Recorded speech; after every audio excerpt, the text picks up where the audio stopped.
Previously on Katawa Shoujo. Hey, speaking of Emmy, she and the track captain? Well,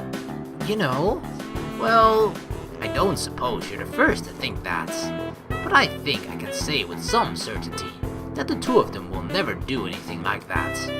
Certainty? Yep. Not that I could tell you, of course. Confidentiality and all that. Besides, I still don't know exactly how Emmy feels about me. I mean, it's obvious that she cares about me as a friend, but something more than that. I can't be certain. Even so, I can't help but feel hopeful. I just need to figure out a good time to tell Emmy exactly how I feel. Hey, Hisao. If you're going to kiss me, you should probably do it soon. I think the lunch bell is about to ring. Dang! My thoughts grind to a sudden halt. If you hadn't figured it out by now, I think I've developed a bit of a crush on you. You're going to have to do something about that. Oh my god, Emmy! I'm so happy. The thing I saw yesterday on the bed, it's there again. It suddenly strikes me that she's worried that I'll reject her. What a silly worry for her to have. Exactly, we would never do such a thing. Oh my god.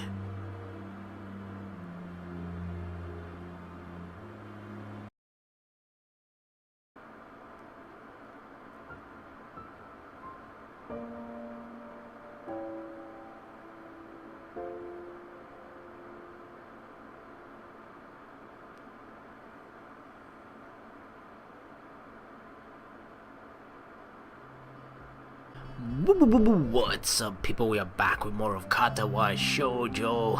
Act 3 is about to begin, but before we jump into that, I actually have to tell you guys about one of the weirdest dreams that I've had in recent times. Like, I woke up in the middle of the night, vividly remembering the dream, like almost exactly what had happened. And even now, like half a day later, I still remember most of it, which is quite rare because most of the dreams that I have, I just tend to forget or not even remember at all.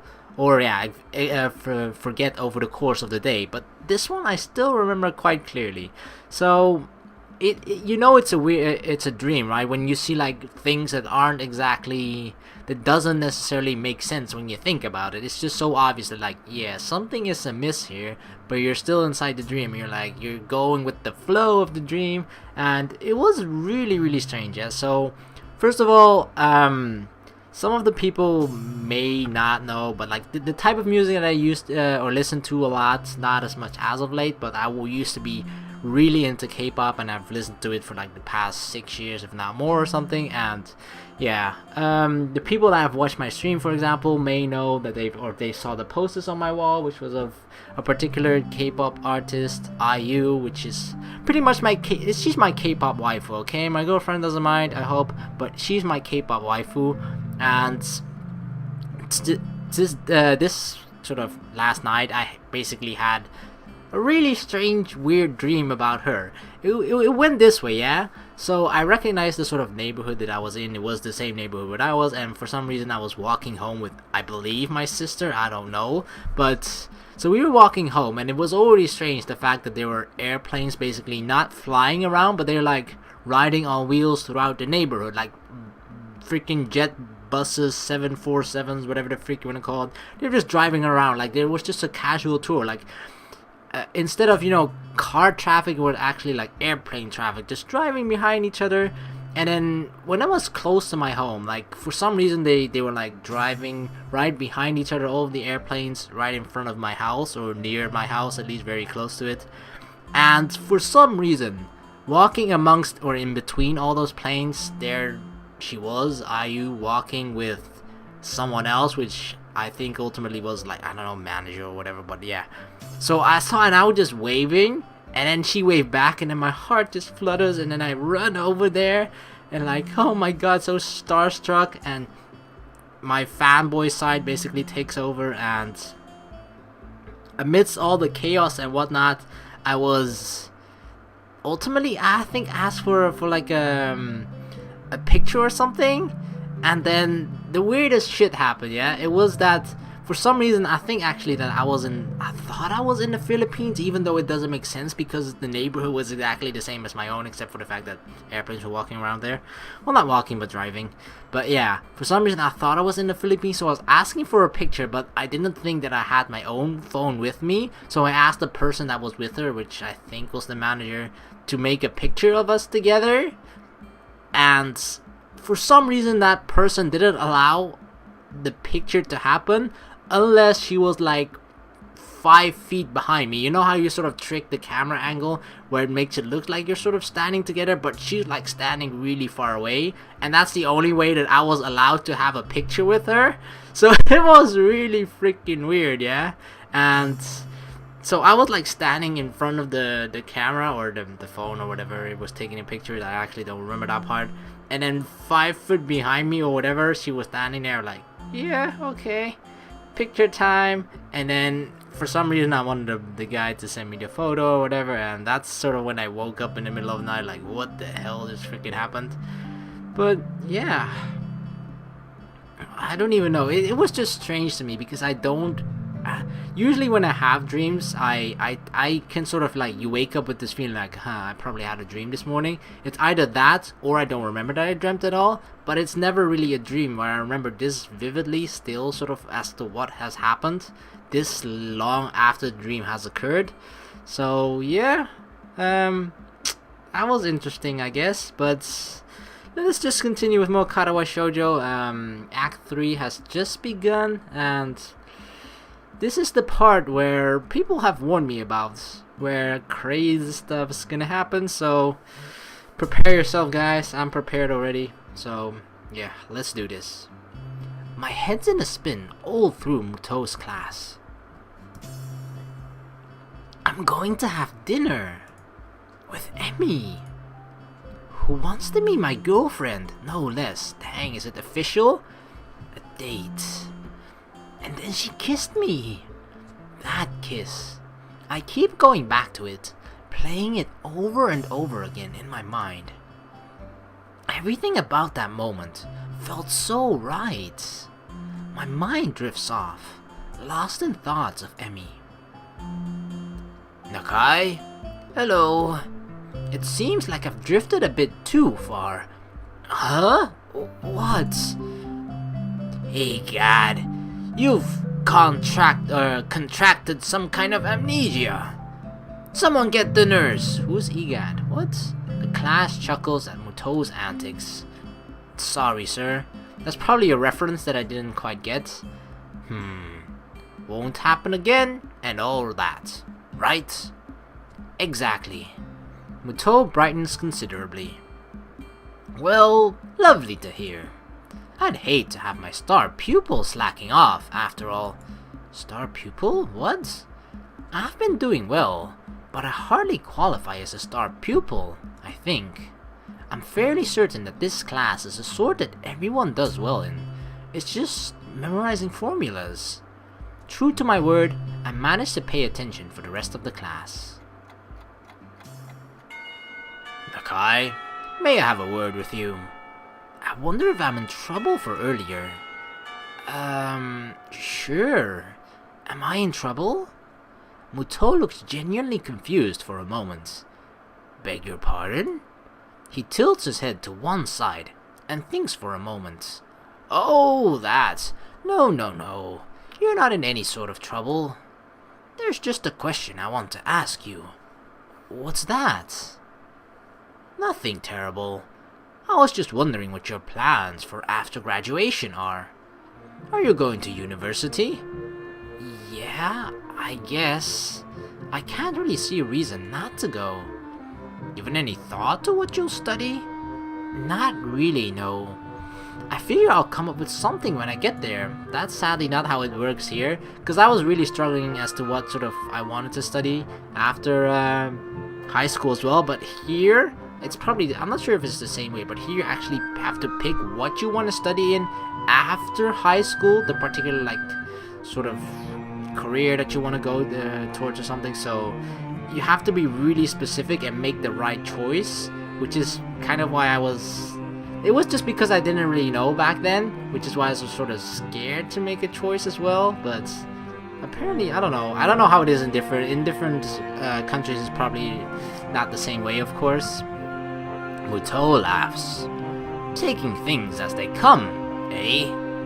I'd argue against it, but that's how I did things when I went to university. Yeah, I don't want to end up like you, Muto.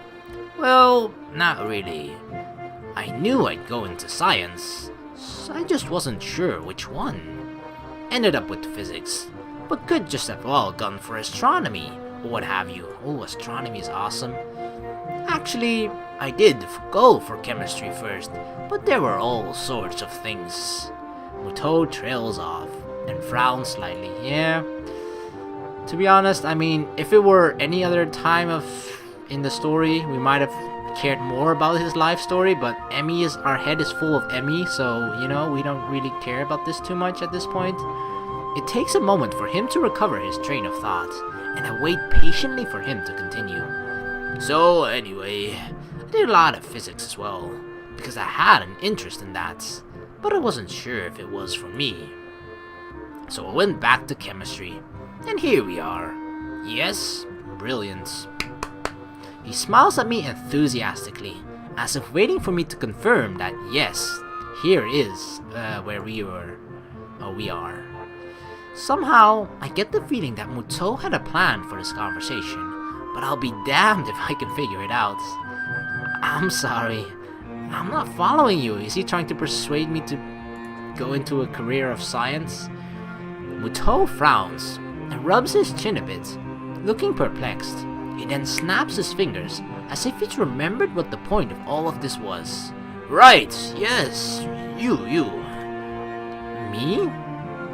You should look into studying one of the sciences, see? God dang it, I knew it. You're fantastic at it. Unless you'd rather go into math. Oh no math. Muto makes a sour face. Not a big fan of straight math. I always liked the experiments more than the proofs. You're saying I should study science at the university? Muto seems thrown off balance by my question. Well, sort of. I mean, this is kind of a sort of fun thing to have as well, right? A supportive sort of teacher that sees sort of potential in you because you're doing great at this class, and sometimes that's kind of what you need, right? Especially if you're not sure into what direction you want to go. A teacher that can sort of motivate you or steer you in the direction that they might think you would be good at, but ultimately obviously it comes down to what you want and not what someone else tells you to do. But it's nice to, I think, have sort of supportive teacher like this. You could also join the science club. Trouble is, there's not actually a science club. Oh no, I'm not gonna start one. No, Muto. No, I'm not gonna be that. Nope.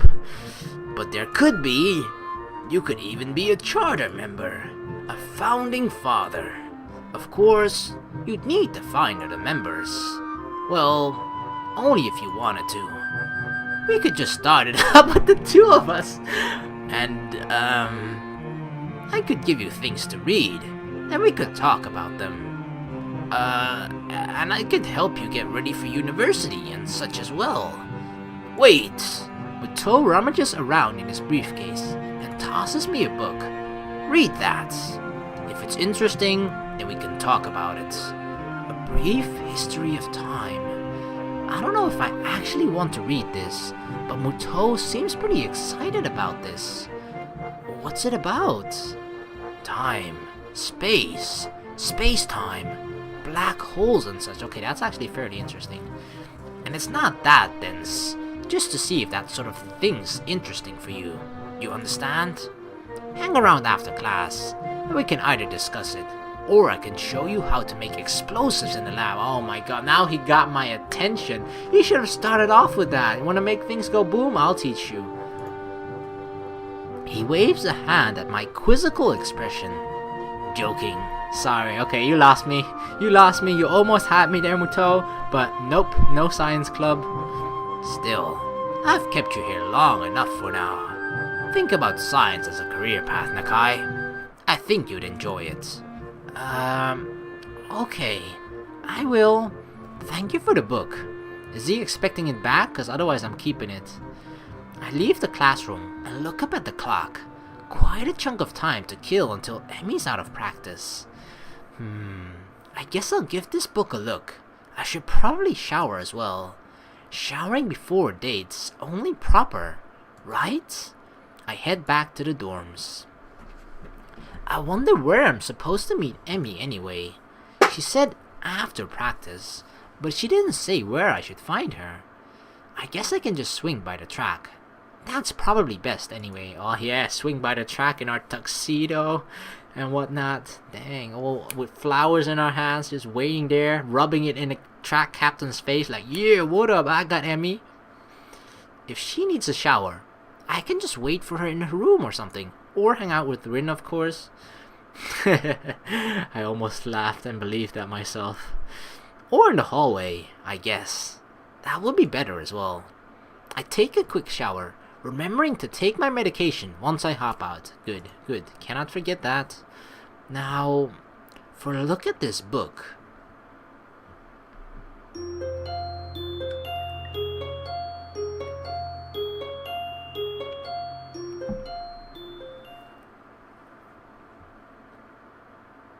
I wake up with a start.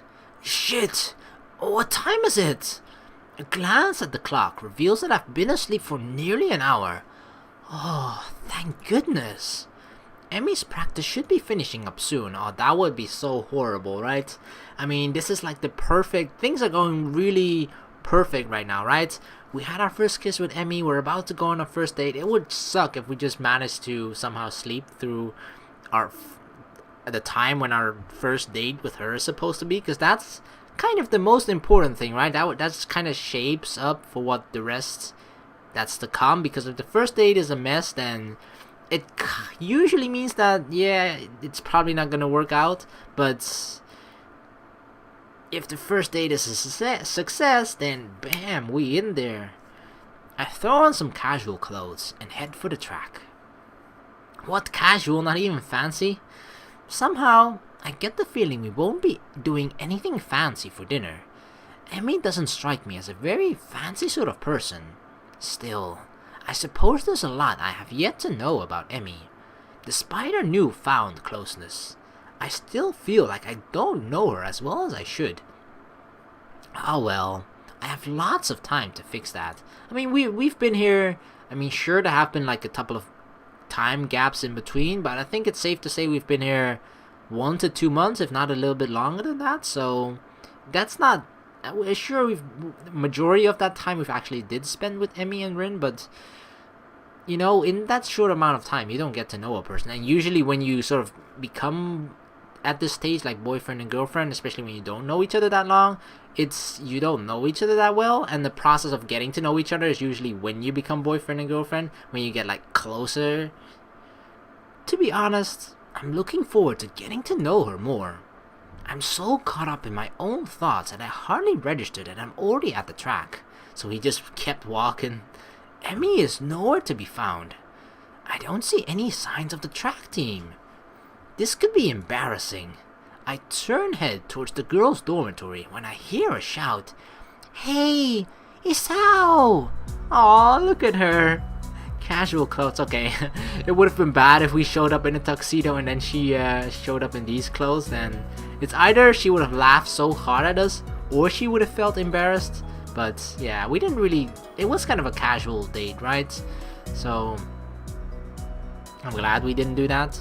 Although it didn't give us the option, I just thought that might be what we were doing. I don't know. I turn around to see Emmy making a beeline for me with a gym bag slung over her shoulder. She's changed into some decidedly more casual clothing, a pair of shorts and an olive green top. Her running blades have been replaced by more realistic looking legs that probably wouldn't fool anyone. That's really... not necessarily courageous, right? But some people, this is just a clear sign that she's really comfortable despite her disability. Because a lot of people would be like, not necessarily ashamed, but just sort of like really try to hide the fact that they have prosthetics or just, that they're missing legs. And she just flats out wear shorts with her. I mean, sure, this is kind of a safe environment as well, but I think we're going out to dinner, right? Which means into the city, so a lot of people will be sort of probably looking at her, maybe staring a bit, and it's just nice to see her actually be confident about it to the point where she's just like, yeah, people can look, I don't care, I'm fine with it, I'm confident with what's happened and I've accepted it. So Emmy doesn't seem to care about that, a fact which makes me smile. Hey, you came! Of course, that would be so horrible, right? Oh, we kissed her and then we make plans for a date and then we don't show up. I mean, I figured you would, but still, I suddenly find myself wrapped in a rather affectionate hug, and it proves to be impossible for me to keep what must be the world's largest grin off my face. Well, of course I came. I'd be crazy not to, right? Emmy ponders for a moment. You know, that's true. I mean, I'm pretty amazing after all. There's the Emmy response. I shrug in response. I certainly think so. It's an offhand remark, which is why I'm surprised to see that it seems to have caught Emmy by surprise. She blushes and smiles warmly at me before planting a kiss on my lips. That's the thing as well, like usually there's like such a huge build up to the first kiss, and then it also kind of depends on how the first kiss goes, and really depends on the sort of the people as well. But the kiss after like the first kiss can become kind of awkward as well sometimes, but it seems to have worked out really well for them, or at least for Emmy, who's just like really, she just like kissed us with no problem, like the second time, like in the hallway, and now again she's like, oh yeah, we've kissed, we had our first kiss, so it's kind of normal to do kind of smaller kisses like that, I guess. And now it's my turn to be surprised. Emmy steps back, resting her weight on her back heel, looking pleased with herself. My brain fumbles for an appropriate response. 3 dots, that's the perfect response. I should compliment you more often. Emmy laughs and gives me a playful shove. Jerk! I throw an arm around Emmy's shoulder, and I'm pleased when she immediately leans into me as if it were the most natural thing in the world. So, where to? I'm not actually sure. Where do people go on dates around here anyway? That's a damn good question. I've got no idea. Why don't we just head down to the Aura Mart and grab something portable? Emmy's face brightens at this idea. A picnic! I think you're onto something, Hisao. Oh yeah, gotta make up for the previous one. Emmy snakes her arm around my waist, and we begin to head for the front gate. I'm entirely unsure of what I'm meant to do in this situation, but at least Emmy seems to be equally clueless. Oh yeah, clueless couple together. Despite the relaxing feeling of being with Emmy, I still can't help feeling a little tense. What if I do something wrong? I'd hate to make an ass out of myself. The trip to the Aura Mart is accompanied by Emmy's chatter about how practice went. I keep quiet for the most part, merely enjoying the warmth of being around Emmy. We get a few odd looks from passersby, but I don't mind. We wind up buying some bread and instant noodles, realizing too late that we cannot actually cook the latter in the park. Oh well, I'll make it for lunch or something. That'll work. The park is located after a brief loss of direction that I blame entirely on Emmy. She, of course, blames me. We find a spot beneath the tree and sit down. I lean back against the trunk. Emmy sits across from me. I guess we should have brought a blanket or something to sit on, huh? Emmy shrugs. I don't mind. Neither do I. Emmy tosses me a package of bread and we dig in. Curry bread. Interesting. I guess I wasn't really paying attention to what I grabbed in the store. Hey, Hisao. You look like your bread's a little spicy. I shake my head, trying in vain to keep an image of manliness. Nah, it's hardly spicy at all. I see. That must be why your face has gotten so red. Yes, exactly. The lack of spice has got my blood up. Dude, that was like the perfect response to or setup to make her blush as well. Like, you know, we're only red because of you. Oh yeah. Because of the disappointment. Emmy laughs and swallows the last of her bread. Well, if you can't handle it, I'll be glad to take it off your hands. Hey, just because you wolfed down yours so quickly doesn't mean I'm going to give you mine. Emmy mock pouts, causing me to nearly choke on my bread with laughter. Aww, come on, Hisao. Aren't you supposed to be concerned with making sure I've got enough to eat now? We're dating, you know. Dang, it is official. Though, Emmy looks troubled all of a sudden. I can't say I feel any different. What do you mean by that? What makes this a date? It's just what we would have done anyway. Really. But this should feel different, because before we had lunch, we were friends. And now we're a level above friends. You sound like Rin. Laughter escapes, and Emmy grins. Well, she might have put the thought into my mind. We've talked about that sort of thing before. Really? About me? Not really.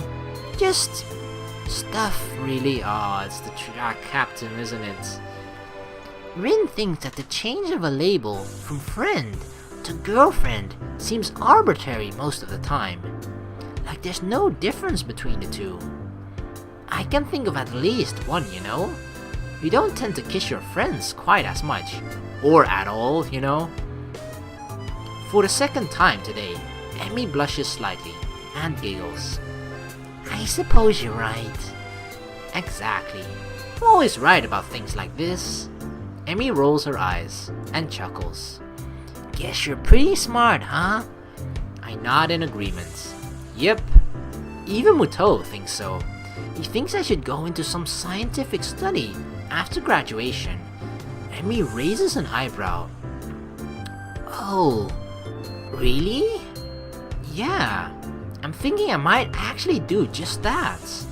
Really, the more I consider the idea, the more it appeals to me.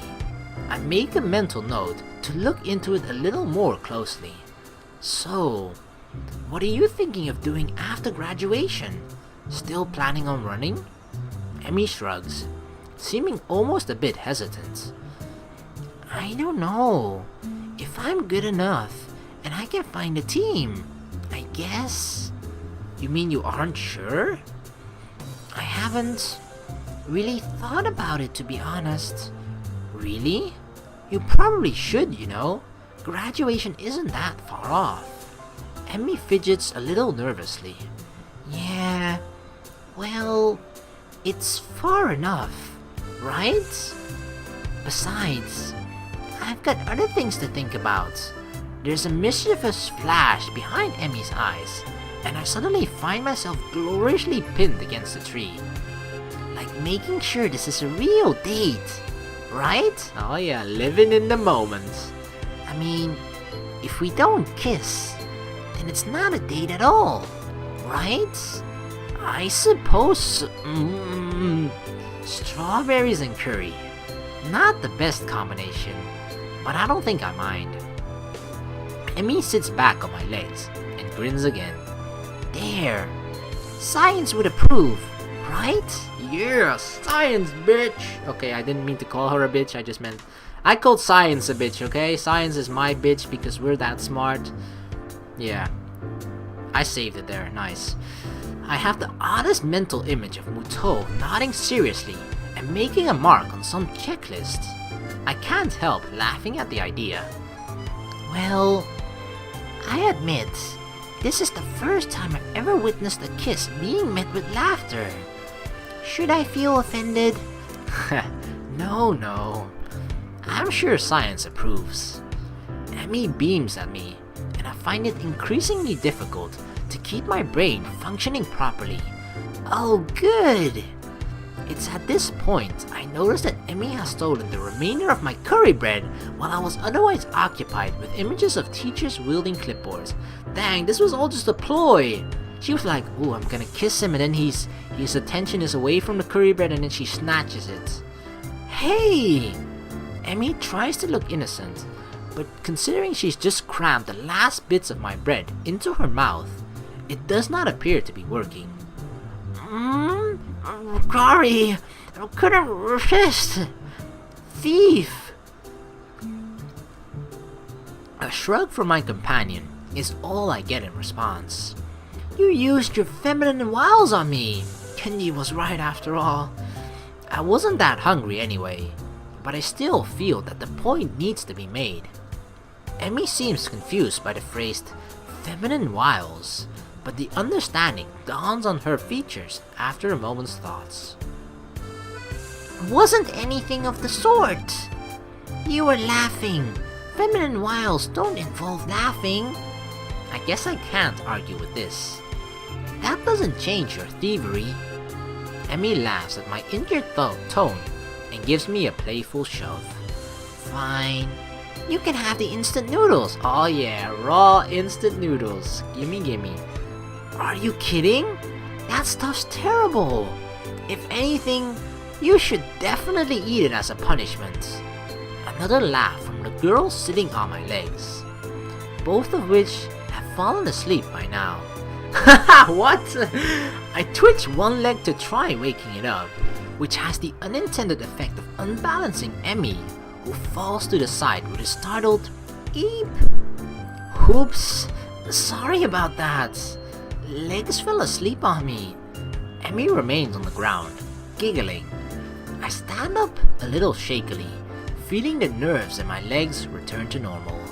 My eyes wander over the scenery before fixing on the figure of Emmy, who has yet to get up. Aww, she is so cute and adorable. Her hair is splayed out around her head, her arms are spread, and laughter is bubbling up through her mouth. Everything about Emmy seems condensed into this one image. Her energy, her spirit, her childish giggling.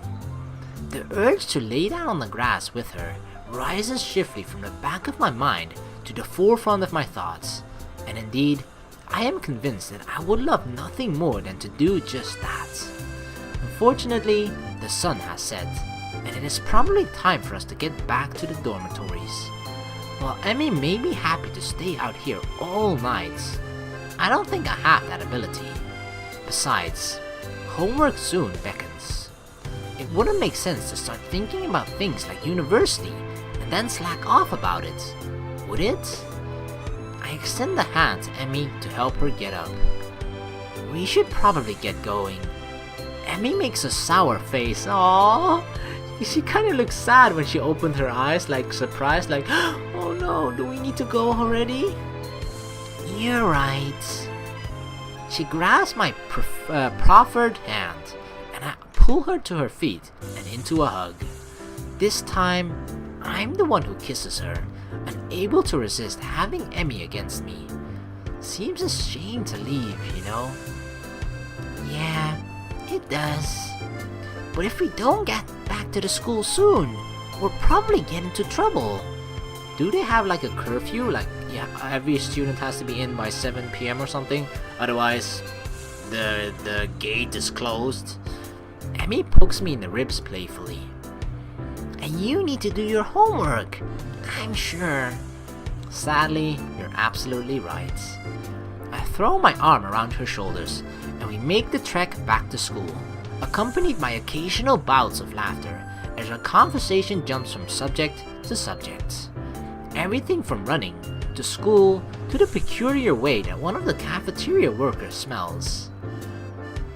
All too soon, we find ourselves outside of the girls' dormitory building. Well, I guess I'll be going then. I guess so. Huh? Emmy grins at me again, with that mischievous look. Are you going to be able to survive without me? I laugh. I'm sure I'll manage, but Not for too long, though. How terrible! Aren't you supposed to say something like, I'll be counting the seconds you are away? Nah, I don't think so. That's not the kind of relationship they have. Emmy pulls me down into a quick goodbye kiss and steps back, looking unexpectedly shy. Thanks for dinner. I really had fun. Honestly, I did. So did I. I think we shall have to do it again sometime. Emmy laughs at my deadpan delivery and nods. See you bright and early tomorrow morning, right? You've gotta run off that bread after all. Yeah, you ate more than me. Of course, despite the fact that you ate most of it. Yes, despite that.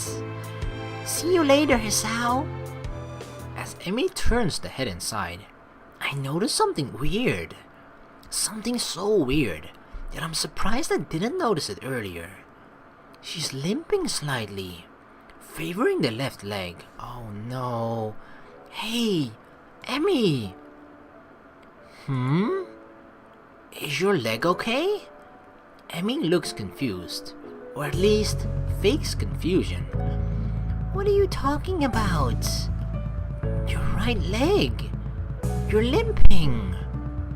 There's the briefest flash of concern on Emmy's face. Either she didn't want me to know, or she didn't think I'd notice, or I prefer to think she just didn't realize it. Oh, that. She shrugs casually. Must have got knocked a little out of alignment during the picnic. No idea what would have caused that, of course. I think back to being pinned under the tree. Ah, you should have told me. We could have stopped and fixed it, you know. Emmy waves a hand, airily. Nah, it's not that big of a deal. Don't worry about it. Okay, Hisao? It's fine. Why do I get the feeling that she's convincing herself, as well as me? Oh my god. I'm like, when it comes to these sorts of things, I'm like, I really am concerned about when it kind of like shows, but I generally, at least I used to not try to press people on it, but I feel like I've changed a little in that regard, and especially to like people that I'm close with, I would just try to like, are you sure? Are you sure? And then, the thing is, from like one of the comments, if I remember correctly, that if we actually try to press things, it might result in a bad ending. But I still can't, despite knowing that information, I still am leaning towards the fact that I'm really trying to. I'm just going to make the choices that I think I would make, or I think are the best in this situation, regardless of whether I know which ending is going to give it me, right? Because even if this is going to result in us getting a bad ending, that doesn't mean we're going to stop. We're just going to revert back to the previous choice and then make the opposite choice from that. So, and then continue until we get the good ending that we want.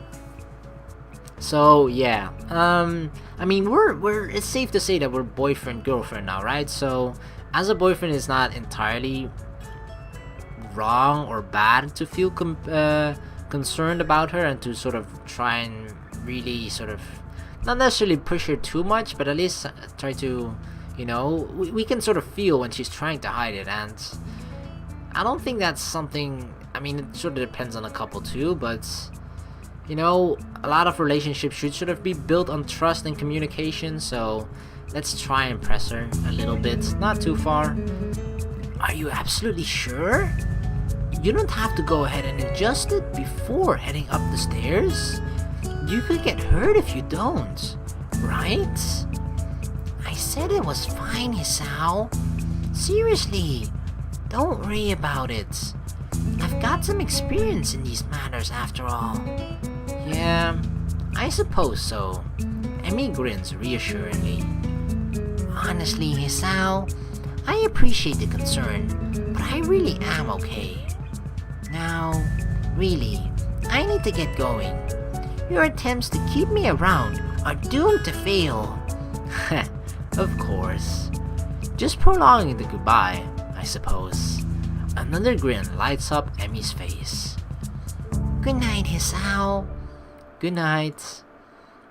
As she limps inside, I find myself hoping she's okay, despite her assurances that she's fine. I think I can call this date a successful first one. Hell, any day that ends with Emi pinning me under a tree to kiss me can't be bad, can it? I head back to my room, mentally thank the gods that Kenji doesn't ambush me in the hallway, and get started on my homework. Thanks. So I really have a feeling that there's actually something wrong with her right leg, and she's just really trying to hide it from us. I mean, you know, it's the sort of feeling that we get from her, right? Is, and it kind of confirmed it earlier as well when she finally did open up to us about her dad a little bit and the nightmares she's been having about him. But you know, a person like that has sort of had traumas throughout her entire parts of her life will have some trouble opening up about that sort of stuff. I know about that personally myself as well. So you know, it's not something you immediately tell everybody on the first time you meet them. It's something that you only open up to in the people that you really trust. And despite the fact that we're boyfriend girlfriend now, she might still feel like I might be able to handle this alone, or it's not something she could be underestimating the entire situation as well, because she's so determined in wanting to push herself forward and not wanting anything to hold her back, even injuries and that sort of stuff. So I just feel like she might be underplaying this a little bit to herself, thinking it's not that big of a deal as much as it probably might be. But I think she's not to that point yet. I mean, we just became boyfriend and girlfriend. It's something that usually develops later on in the relationship when you grow even more comfortable around each other, where it's really easy to open up about these kinds of stuff. But I don't think she's quite there yet, which is why she probably doesn't want us to worry either. So yeah, I don't know what's gonna happen from this point onward, but holy crap, this relationship is a really cute and adorable one, and Emi is just so adorable as well, and she's so I don't know, just being around her makes me feel so happy as well, you know. So yeah, I'm gonna end this video here, and I can't wait to start the next video. So thank you very much for watching. Please like and subscribe for more, and I'll see you guys in the next video. Peace.